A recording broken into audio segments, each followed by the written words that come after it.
Guys, it's your girl Aisha, aka Geek XX Chic, and we're back with another Runaways reaction. We're now on episode 7. We're almost at the end. I'm sad, but I'm also excited because things always usually pick up towards the end, but it's the end because there's no more after this. All right, this episode is called The Left Hand Path, and the last episode that I watched, we discovered that there had been a 6-month time jump from when all the Runaways were in whatever that dimension was, to when they came back out. And in that time, Morgan has basically taken over. They took over Wizard, and they've been releasing these phones that are controlling people and causing them to become violent, especially when people try to take these phones away, which is hilarious. I didn't talk about it as much in the review for the last episode, but the metaphor around devices and the effects that a lot of people feel like devices have on especially this younger generation, not just younger generation, just people in general, how addicted we are to our phones. Let's just jump into this episode, guys. I honestly am not sure what the left-handed path means, but I'm really hoping we're getting close to this crossover season because I'm ready, all right?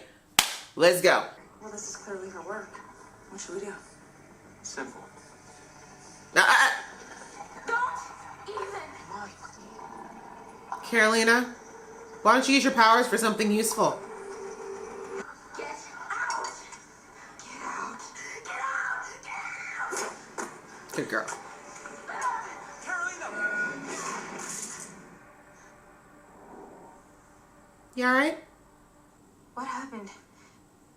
Sure, amnesia. What'd I do? Where do we start? You're grounded for the rest of your life. Gross. Did you just have a witch orgy? Because that's nasty. You don't know where those women have been. Where's she now? Waiting for you. Ew, gross. Your dad just walked in and you post orgy. That's so nasty. What Morgan and her friends did was private. I trust her and her friends completely. What about me, your daughter, who was just in a nest of weirdos? I'm glad to see that you made it home safe. You enjoy the party? Oh, shade. Sorry she's like this. Morgan left strict instructions. That's okay. I just need a minute alone with her. You understand? Certainly. Shoo! With your fake bun.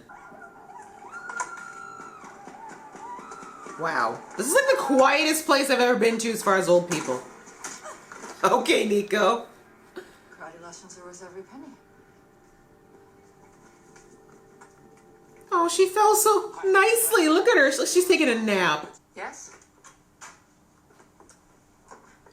Oh. God, Buster Cluck just keeps getting worse. All I need is a cell phone number or a map. Oh, bless you. Still thinking that we're dealing with the physical world. You're so cute with your little bald head. Just read this. Y'all parents are some susceptible folks. Y'all just keep falling into pit after pit. Wait, the camera's on, but it doesn't see me. That's like your worst nightmare, isn't it? I'm serious. God, that was a good one though. Tina, let's check it out. Go away. Better than getting our daughter back. Probably. Bringing our family together. Why doesn't she just yank it off his neck? Or maybe it'll kill him. Better than me. Spirit a little. We have a lot to do. Phew. But first. Well, okay. We got time for that? That's all right. Wicked Witch just went around the hallways. Let's get down. Although Robert is fine. I mean, Molly, wait, is something wrong? you killed my parents. How about that? Once you take a person's life, there's no going back. Really? Because you seem to be living life pretty well afterwards. The kids thinking Corvus phones are using mind control to make people aggressive is borderline preposterous. But the fact that someone or something could delete a video from the internet... Are we seriously talking these people who were around aliens? LA already has nearly 50,000 Wiz phones. Your wife is trapped in a machine. Seriously, if her mom is still making out outside the office, that'd be hilarious. I'm worried about Robert. What will she do to Robert? Let's go inside and begin. Can't we still just go somewhere else? No. No. I think this is just a sport. Come. That was really, really poor reasoning, by the way, Nico. Can we just not? because reasons. Stimulate the local economy. I can't tell if he's wearing a necklace or not. Let your phone. Yeah, he's totally wearing a necklace. Jeffrey, Alex's life is at stake. What? Now I see it. Oh, wait, Jeff? It so wasn't there a second ago. Molly, you're a good person. Nothing you could do. Dude, you've known me for 14 hours. You know nothing about me. If I look, you promise you won't judge? Molly. Molly, Judging was my thing. I wouldn't live in a tent. and chop let's vegetables. not just be showing our superpowers to strangers, even cute ones. What are you so afraid of? All right, you're 15. Let it go. Hey, you didn't have to destroy public property, Molly. You just could have lifted it. Sure to be unpleasant. Don't you touch me. With your uncontrolled titties.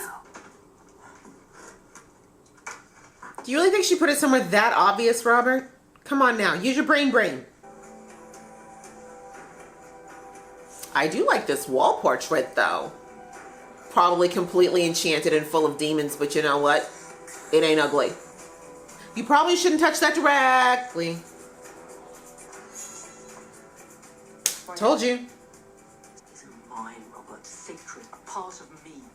Did you think I wouldn't notice when you violated it with your dirty mortal hands? Told you. And when you find your body in just a few minutes, her tears will send shivers up my spine. But will it actually Shit, I was afraid she would take whatever it was that healed her. You don't think I'm weird or like a freak? No. I totally do, but the little guy thinks you're A-okay. This whole day has been a surprise. No, but this is really good. Please. 5 minutes. Yes. I'll be right back. Stay right here. I don't trust him. He works with the Feather Girls. He's one of the Feather Girls. Oh, don't blame yourself. Morgan gave me my life. She was always going to take it back. Facts. Peace out, Robert. I actually liked you, and you was fine. Great mother. I'm kind of really in love with this light situation. I need to have it done in my room. He comes to you having blessed. Without the witchcraft. Put them on.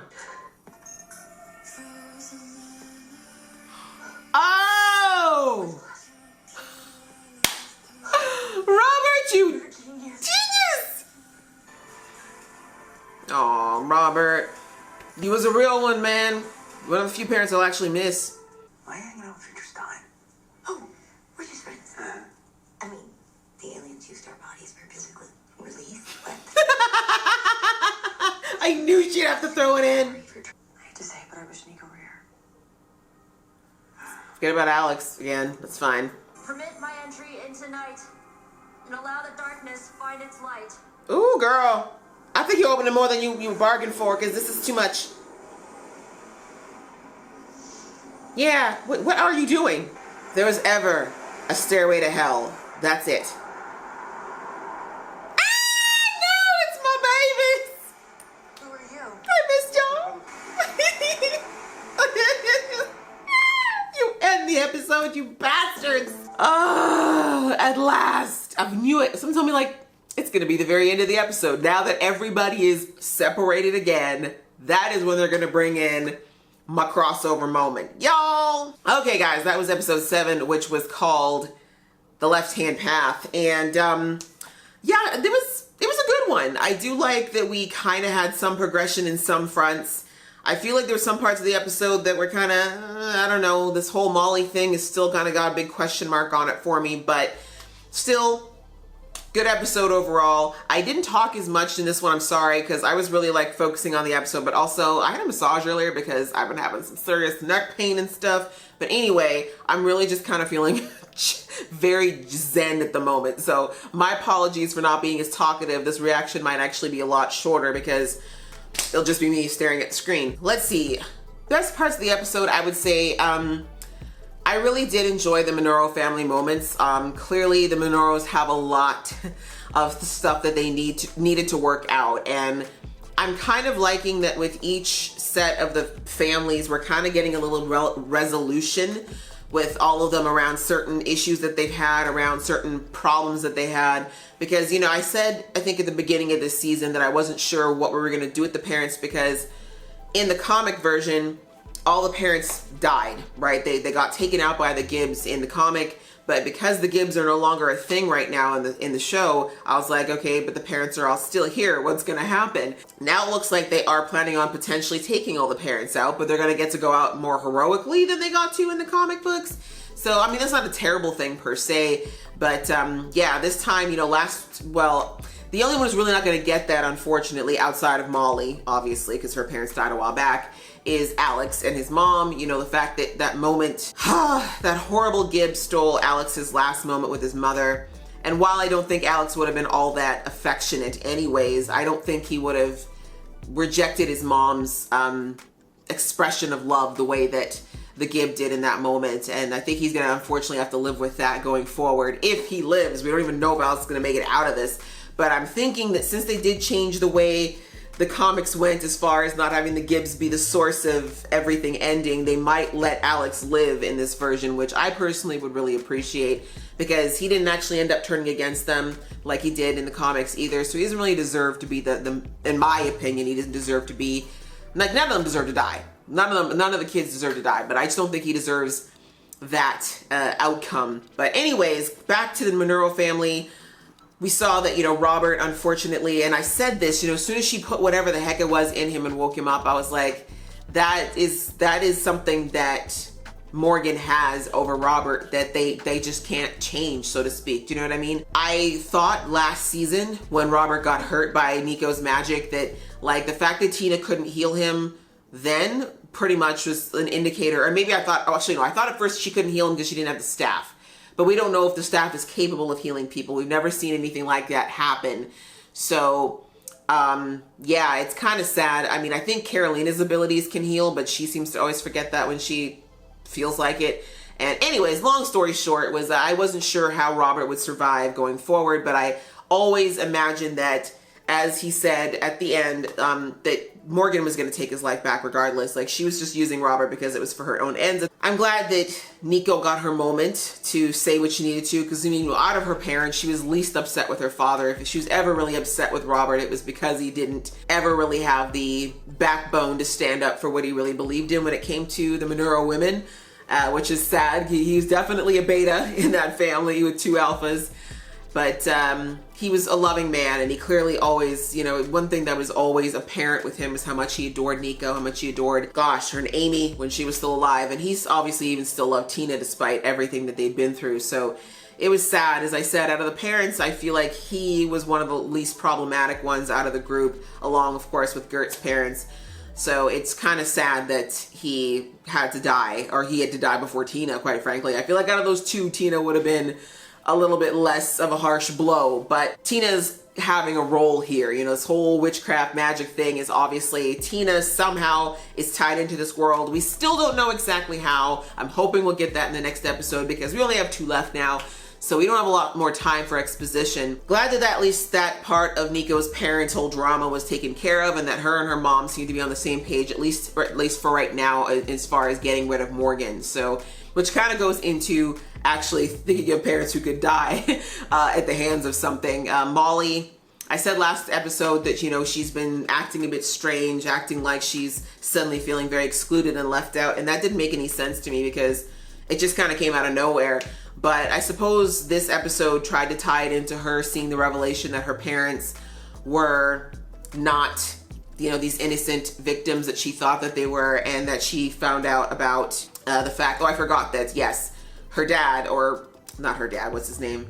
Dale told her that it was Carolina's mom that killed her parents. So that's a lot to take. And she would have heard that information and been feeling some type of way, and then, you know, Morgan's phone kind of got in her head. The whole thing with her and the boy, who obviously turned out to be a plant. I mean, Molly should have known that nobody's that cool with seeing somebody with superpowers, even though this is the Marvel Universe and these types of things happen. But honestly, at first I kind of thought Because at first I was like, okay, maybe he's just like, he really likes her. You know what I'm saying? Because guys will do that. You know what I'm saying? Guys will, if all the blood has drained from their brain down to the other guy, they sometimes don't even care. They're like, yeah, sure, you got 3 heads. That's hot. Let's go somewhere. But as soon as he was like, no, you wait right here, I was like, oh crap, he's working with Morgan's people. That's what's going on. That's why he's not freaked out. But yeah, poor Molly. She just have good luck with guys. You know, the last guy she showed any type of kindness or anything towards turned out to be a psychotic guy addicted to moon rocks and stuff. So yeah, I think Molly should just pump the brakes on the whole romance tip for a few years, because it's not going on so well for her right now. That was pretty much that for Molly's storyline. All the kids getting captured, not surprising. Very strange that, again, I don't get why Morgan didn't, like, why did she let Tina live? Why is she letting the kids live? I'm not saying we need them dead. I mean, I know for the sake of, obviously, for the sake of the show, we can't kill them off. But you'd think, like, she's trying to clearly do something, like take over the world or whatever the hell her agenda is. We still don't know yet. These people are in your way. Why not just kill them? My theory at this point is that Morgan is not at full power. She is powerful, but the fact that she's got such a hard on for the staff and she seems to need Nico says to me she's not fully here yet. She doesn't. She did say also, we got a very interesting tidbit. She says she does not have her soul. So she says I have no soul. There's nothing you can do to me, to a person that has no soul. So that's an interesting tidbit. And considering that we now have Tandy and Tyrone here, and Tyrone who's walked in the Valley of Souls, this I think is going to tie everything together. I don't know if this is, I don't know how it all works, but obviously I'm thinking maybe Morgan's soul is still trapped in the Shadow Realm and some version of herself is out here, or maybe she sold it for her powers. We'll never know. I really need to know Morgan's agenda. So anyways, that's pretty much it for this episode, guys. Like I said, I apologize. I didn't chat a whole heck of a lot, but I was, you know, I really didn't have a lot to say at this particular point, but it was good. I'm really happy about the crossover being ready. I'm really ready to watch the next episode because I've been waiting on this crossover for 8 episodes now. So I hope you enjoyed watching this. If you did, please click like, and if you want to see more from this geeky face, please click subscribe. Until next time, see ya.